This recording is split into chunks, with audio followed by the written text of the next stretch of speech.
Un saludo cordial en el nombre de nuestro Señor Jesucristo. Esta vez tocaremos la lección número 6 con los temas la fe, el arrepentimiento y la conversión. Fe. La Biblia no trata de definir qué es fe. Lo que se cita en Hebreos 11:1 está hablando de la experiencia de la fe en Dios. Entonces la Biblia dice, es la certeza de lo que se espera, la convicción de lo que no se ve. Gálatas 2:20 dice, con Cristo estoy juntamente crucificado y ya no vivo yo, mas vive Cristo en mí. Y lo que ahora vivo en la carne, lo vivo en la fe del Hijo de Dios, el cual me amó y se entregó a sí mismo por mí. La palabra fe viene del hebreo amán, que quiere decir, tome nota, estar firme, ser estable y digno de confianza. La palabra del Señor dice que sin fe es imposible agradar a Dios. De allí que esto es una doctrina fundamental para la salvación. Es decir, que un hombre que tiene fe en Dios difícilmente será conmovido por lo que pase en su entorno. Está bien plantado en la palabra de Dios. Ahora, es importante formularnos una pregunta. ¿La fe es innata o se recibe? Responderemos diciendo que sí, la fe es innata. Es decir, que todos tenemos la capacidad de creer en Dios. La Biblia afirma que el ser humano tiene la capacidad de creer y que dependiendo cómo lo ejerza y dónde la deposite, hará la diferencia de los resultados. Si la fe se recibe o es solo para algunos, entonces solo pueden creer aquellos a quienes se los haya dado, es decir, para los elegidos. Por eso no es así, sino que Dios da la capacidad de creer y es responsabilidad del hombre donde deposite su fe. Clases de fe. Hay una fe histórica, hay una fe intelectual y hay la fe del corazón. La fe histórica es creer en todos los acontecimientos de la Biblia, pero de una manera superficial. Podemos hablar la fe de la creación, cómo fueron creadas todas las cosas. La fe de Noé, que salvó a su familia por creer en Dios. La fe de Abraham, que salió de Ur de los Caldeos, que también fue probado. Y cuando fue probado, él tuvo la fe para decir, Dios proveerá el cordero. ¿Qué decir de la fe de Jacob, que dijo, esto es casa de Dios y puerta del cielo? Cuando hizo un compromiso con Dios, cuando dio el diezmo y dijo, el diezmo apartaré para ti. La fe de Moisés, que rehusó llamarse hijo de Faraón, prefirió el vituperio de Cristo que gozar de los deleites. Podemos citar muchos ejemplos de toda la Biblia.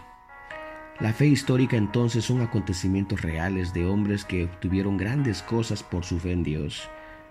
Y a menudo el estudiante, el creyente, dice amén cuando escucha la historia de todos estos personajes. Pero cuando uno vive sus propios problemas, no puede caminar, ni actuar con la misma seguridad y firmeza cuando los hombres de la Biblia sí lo hacían. A esto se lo llama una fe histórica. La fe intelectual, esta es la de los demonios. Santiago 2:19 dice, tú crees que Dios es uno, también los demonios creen y tiemblan. Es decir, ellos saben que hay un Dios en el cielo. Ellos creen en Dios, pero no lo obedecen. La de Caín, que oyó la instrucción, conocía la voluntad de Dios, pero no la obedeció. Esta fe es cuando aceptan las escrituras, pero no la obedecen. Es la fe del religioso, es la fe del dualista, del trinitario, que no aceptan que Jesucristo es el único Dios. ¿Cuántas veces nos ha tocado hablar sobre este tema y han reconocido que están equivocados, pero han seguido en su fe? Ya sea por costumbre, sabiendo que estaban equivocados. La fe del corazón, esta es la verdadera fe. Esta es la fe en Cristo Jesús. Esta es la que salva. Efesios 2:8 dice, porque por gracia sois salvos por medio de la fe. Esto no de vosotros, pues es don de Dios. Es una fe viviente y efectiva, es la fe auténtica, es el elemento importante en la salvación. Es la fe que permite conocer a Cristo como Salvador. En consecuencia, no se puede afirmar que por tener fe solamente se salva una persona. Es necesario creer en el Señor Jesucristo con todas sus obligaciones y consecuencias. La fe auténtica siempre va acompañada con obras. La carta de Santiago es considerada la carta de fe. Pero hablemos un poco de Santiago, porque es bueno saber quién es el que habla. Para esta época aproximadamente es pastor en Jerusalén con 8,000 miembros aproximadamente. Es decir, que es una autoridad para hablar sobre lo que es fe. Una fe con resultados. Santiago dice que la fe operativa o la fe que acciona, esa es la fe verdadera. Esto en razón porque había problemas en la iglesia y no tenían el carácter de Cristo. Santiago nos habla que se puede tener gozo en medio de las pruebas. Citaremos algunos ejemplos. Santiago habla de Abraham, una fe de total obediencia, que aún ofreciendo lo que más amaba a su hijo, lo entregó a Dios. La fe de Rahab, que cambió su manera de pensar en relación a Dios, tiene una fe, aún que esos hombres iban a volver a salvar su familia. La fe de Job, que nos habla de la estabilidad en medio de las pruebas. La Biblia dice que es necesario que a través de muchas tribulaciones entremos en el reino de los cielos y tenemos que estar preparados. Pero cuando el creyente tiene fe en Dios, no será movido. La fe de Elías para ver milagros. Creemos que los milagros se pueden ver en este tiempo. Algunos piensan que ya los milagros, las sanidades, ya pasaron de moda, que era solamente para ese tiempo. Creer eso es decir que Dios ha cambiado y que ya no es todopoderoso. Creemos firmemente que Jesús es el mismo ayer y hoy y por todos los siglos. La fe que salva no solo debe de estar en la mente. La fe está en el corazón, la fe del corazón es esencial. Romanos 10:9 lo cita, que si confesares con tu boca que Jesús es el Señor y creyeres en tu corazón que Dios le levantó de los muertos, serás salvo. La fe verdadera se basa en un conocimiento y este conocimiento viene de las Escrituras. Está fundamentado en las Escrituras. Así que la fe es por el oír y el oír por la palabra de Dios. Es bueno puntualizar que la teología que no produce un cambio no es buena teología. Y el cambio que no está en la teología no es buen cambio. Nuestro propósito no es que el estudiante obtenga un simple conocimiento, sino que pueda ser afectado por el poder de la palabra de Dios y su vida pueda ser transformado en el carácter de Cristo. La fe por sí sola no salva. Los orientales perciben la fe como la capacidad que el hombre tiene de, por medio de su convicción interna, hacer que las cosas sucedan. Lo llaman a esto el poder del pensamiento positivo. A partir de este concepto desarrollan toda una forma de vida. La filosofía oriental está orientada a alimentar el ego del hombre, quien está convencido que es por su fuerza mental que se traduce en convicción y es por su convicción que lo puede conseguir todo. Esto es tener fe en la fe. Y este pensamiento no es una fe bíblica, porque la fe genuina es aquella fe cristocéntrica. Es decir, que la fe es el medio para creer en Jesús. Fuente divina de la fe en Jesús. Dios quiere orar fe en todos los hombres, y así lo haría si no se resistieran al Espíritu Santo. Somos responsables no por la falta de fe, sino por resistirnos al Espíritu Santo que nos guiará a la fe en Jesucristo. San Juan 6:29 dice, respondiendo Jesús les dijo, esta es la obra de Dios, que creáis en aquel que Él ha enviado. Muy fundamental, creer en aquel, o sea, en Cristo Jesús. Hablemos de la fe como el don del Espíritu Santo, estamos hablando de 1 Corintios capítulo 12, es la que se usa para actuar y para ver milagros en el nombre del Señor. No es la fe para salvación, sino para ver milagros. Hablemos de la fe como fruto. Es el resultado de la obra del Espíritu Santo o llegar a una etapa de madurez en la vida cristiana. Gálatas 5:22 dice, pero el fruto del Espíritu es amor, gozo, paz, paciencia, benignidad, bondad, fe. Entonces, esto se consigue en una madurez. No es de noche a la mañana, es un proceso. Pero los que hayan llegado a ese nivel, su vida es muy hermosa, es de muy buen testimonio. 3 elementos esenciales de la fe. Número 1, oír la palabra de Dios, reconocer la palabra de Dios y apropiarse de Cristo. San Juan 1:12 dice, mas a todos los que le recibieron, a los que creen en su nombre, les dio potestad de ser hechos hijos de Dios. Aprópiese de la palabra, reconózcala, aprópiese de Cristo.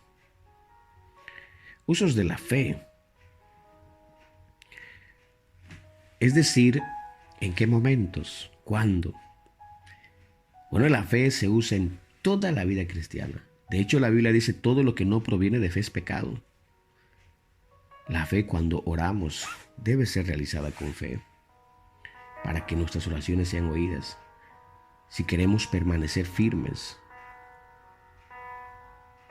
cuando tenemos fe, vencemos toda dificultad. Podemos agradar a Dios. El Evangelio es eficaz. Morimos también con esperanza. Fe para vencer al diablo, para vencer al mundo, para ser sostenidos, para estar en pie. Sin fe es imposible agradar a Dios.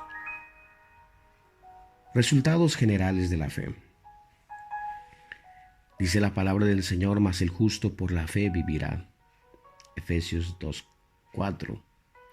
Hay perdón de pecados, hay justificación, hay salvación, santificación, vida eterna, edificación, adopción.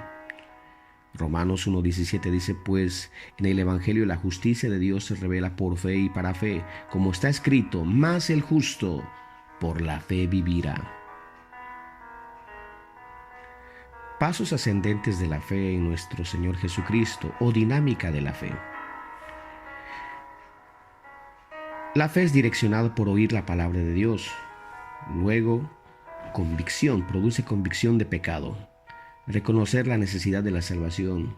Creer en Jesucristo, arrepentirse, confesar, restituir, ser bautizado en el nombre del Señor Jesucristo, recibir el bautismo del Espíritu Santo, llevar una vida santa y resurrección y arrebatamiento. Es decir, con Cristo estoy crucificado y ya no vivo yo, mas Cristo vive en mí.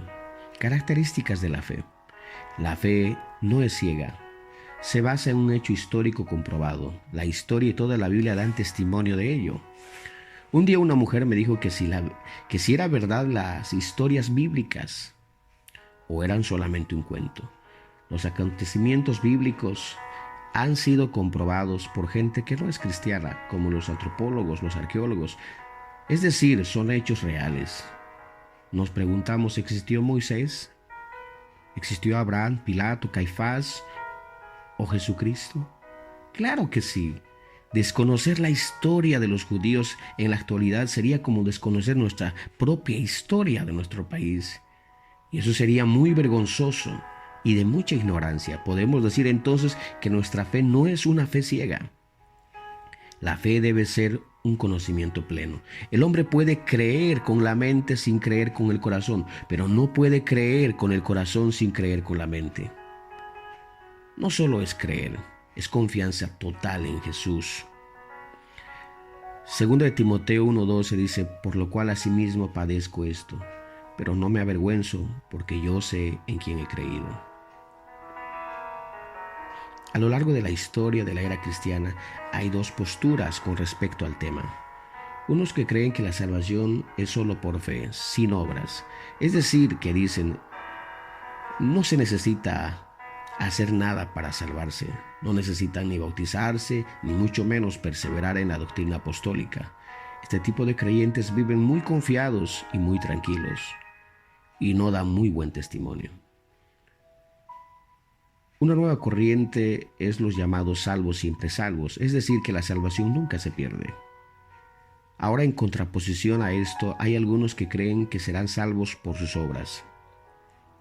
Estos grupos viven muy preocupados y desconfiados de su salvación, y siempre procuran hacer algo nuevo para ganar su salvación.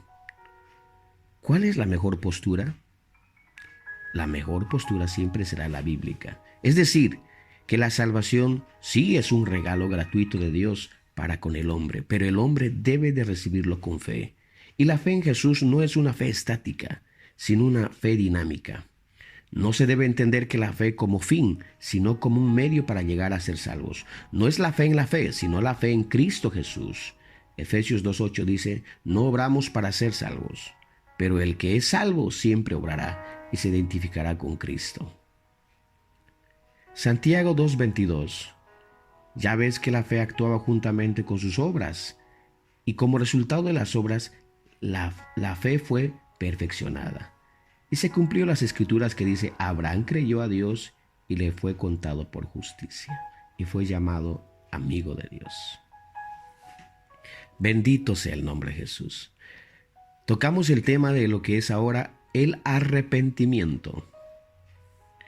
En el Nuevo Testamento viene de los términos griegos metanota y metanoeo, que quiere decir pensar diferente, reconsiderar, regresar. La palabra arrepentimiento supone dos realidades. 1. Me percato que voy en dirección equivocada. 2. Decido rectificar mi dirección. El texto que nos ayuda a definir este concepto sería Isaías 55:7.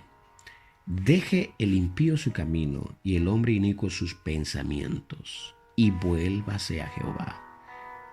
Bendito sea el nombre de Jesús. Entonces el arrepentimiento es cambio de la manera de pensar con todo el corazón con respecto al pecado, lo que incluye no solo un aspecto racional, sino toda la personalidad.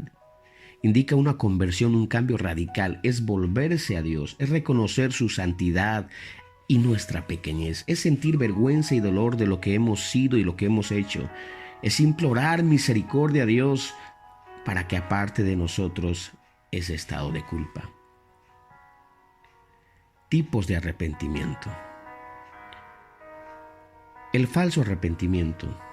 El falso arrepentimiento expresa solamente un pesar lleno de angustia a la vista de las consecuencias terribles de una acción. Ejemplo, Faraón, que cada vez que miraba una plaga sentía temor, pero era solamente momentáneo.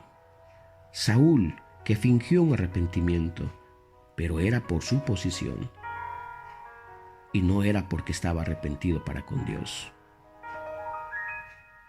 El verdadero arrepentimiento. El verdadero arrepentimiento no se trata de hechos o de obras aisladas, sino de todo el ser, de toda la vida, un fruto digno de arrepentimiento. Y la regeneración es el fruto que necesariamente produce el Espíritu Santo. Los ejemplos son David, que en el Salmo 51 dice, lávame más y más de mi maldad. Pedro, que cuando negó al Señor, pero él lloró amargamente, dice la palabra del Señor. Y su vida nunca más fue igual. Ya no era el Pedro impulsivo, el que maldecía. Ahora Pedro nos aconseja, no devolviendo maldición por maldición, sino antes bendiciendo. Ese es el hombre arrepentido. Razones para el arrepentimiento. Lucas 13:3 dice la palabra del Señor. Antes, si no os arrepentís, todos pereceréis igualmente. Es decir, esto es un mandamiento. El que no se arrepiente perecerá. ¿Por qué? Porque todos los seres humanos somos pecadores. Romanos 3:9 cita estos pasajes. por cuanto todos pecaron. Perdón, 3:23 de Romanos. Por cuanto todos pecaron, están destituidos de la gloria de Dios. La palabra todos universaliza. El único que exceptúa es el Señor Jesucristo, quien fue santo en toda manera de vivir, palabras, pensamientos y obras. Los predicadores del Nuevo Testamento lo predicaban. Juan el Bautista predicaba: arrepentíos y creed en el Evangelio. Jesucristo dijo: arrepentíos porque el reino de los cielos se ha acercado. Así que el tema del arrepentimiento es un tema que no ha pasado de moda, ni pasará hasta la venida del Señor. Origen del arrepentimiento. Es don divino. No empieza por iniciativa del hombre, sino por obra del Espíritu Santo que redarguye dentro del hombre. Se produce a través de diferentes medios, por medio de la predicación de la palabra. 1 Corintios 1:21. Puesto que el mundo, mediante su sabiduría, no reconoció a Dios a través de las obras que manifiestan su sabiduría, agradó a Dios, dice la Biblia, salvar a los creyentes por la locura de la predicación. A lo largo de todo este estudio hemos visto que todo el plan de salvación se origina en Dios. No obstante, en este punto de arrepentimiento interviene la voluntad del hombre. Dios inquieta, vivifica al hombre. Es decir, el hombre solo es un receptor, pero también se requiere de su voluntad. No es tanto quien produce, sino cómo se produce. La palabra es el instrumento del Espíritu Santo que redarguye, sacude e ilumina. El hombre solo recibe, se mantiene sujeto. Dios es el agente activo y quien facilita el arrepentimiento. Es la obra del Espíritu Santo a través de la poderosa palabra de Dios. Características del arrepentimiento. El libro de Lucas, capítulo 15, del 17 en adelante, nos presenta una historia fascinante, un cuadro perfecto sobre el arrepentimiento. La historia del hijo pródigo es un claro ejemplo de lo que es un verdadero arrepentimiento. El hijo pródigo no solo estaba triste, sino que también se levantó y fue a su padre. El hombre se ve obligado a abandonar lo que quiere que Dios le perdone. El arrepentimiento es una confesión de pecados. Padre, he pecado contra el cielo y contra ti. El arrepentimiento asocia al individuo con Cristo, con la muerte.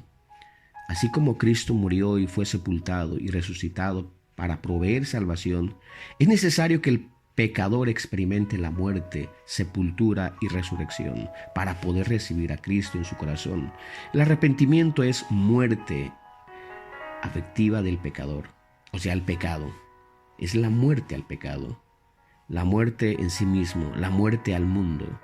Entonces, cuando una persona ha muerto, estará listo para ser sepultado, es decir, para el bautismo.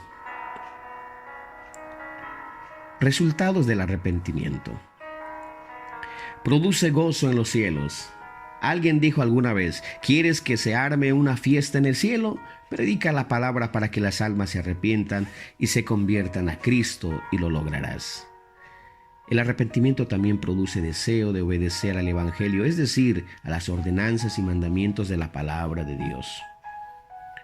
Así que arrepentíos, convertíos para que sean borrados vuestros pecados, para que vengan a la presencia del Señor tiempos de refrigerio. Hechos 3:19. Promesas para los arrepentidos. Hay respuesta en sus oraciones, perdón a los pecados, consuelo y el don del Espíritu Santo. No puede haber un hombre salvo si no ha experimentado el arrepentimiento. El arrepentimiento abre puertas. Segunda de Crónicas 7:14 dice: si se humillare mi pueblo sobre el cual mi nombre es invocado, y oraren y buscaren mi rostro y se convirtieren de sus malos caminos, entonces yo iré desde los cielos y perdonaré sus pecados y sanaré su tierra. Gloria a Dios. De esta manera ingresamos al siguiente tema. Bendito sea el nombre de nuestro Señor Jesucristo. tocaremos la conversión. La conversión está muy ligada a la palabra arrepentimiento. De hecho, se puede decir que es el siguiente paso después de arrepentimiento. La palabra conversión proviene de la palabra griega epístrope. Y esto se divide en epi, hacia, trope, volver, que significa un giro de 180 grados. Una vuelta, un giro de 180 grados, acuérdese. Isaías 55:7 también es el verso que nos enmarca muy bien sobre lo que es la conversión. Deje el impío su camino y el hombre inicuo sus pensamientos y vuélvase a Jehová, el cual tendrá de él misericordia, al Dios nuestro, el cual será amplio en perdonar. La conversión en las Escrituras es el efecto que acompaña al nuevo nacimiento, un volverse del pecado hacia Dios. Por lo tanto, está íntimamente ligado al arrepentimiento. Que se arrepintiesen y se convirtiesen, dice Hechos 26:20. Esta palabra indica dos aspectos, uno positivo y otro negativo. En lo negativo se reconoce en un volverse deje el impío su camino, es volverse del pecado, y en lo positivo, un volverse hacia. Vuélvase a Jehová, es volverse a Dios. Hay un imperativo de parte de Dios hacia el hombre. Así que arrepentíos y convertíos, para que sean borrados vuestros pecados, para que vengan a la presencia del Señor tiempos de consuelo. Hechos 3:19. El arrepentimiento, la conversión, querido hermano, abren puertas. Cuando el primer hombre estaba en el huerto de Edén, el hombre podía estar en la presencia de Dios y disfrutar de su voz, su amor, pero para que el hombre pueda pecar se dio la vuelta, le dio la espalda a Dios. Santiago 4:4 habla que hay una contraposición, el que se considera amigo del mundo se considera enemigo de Dios y viceversa.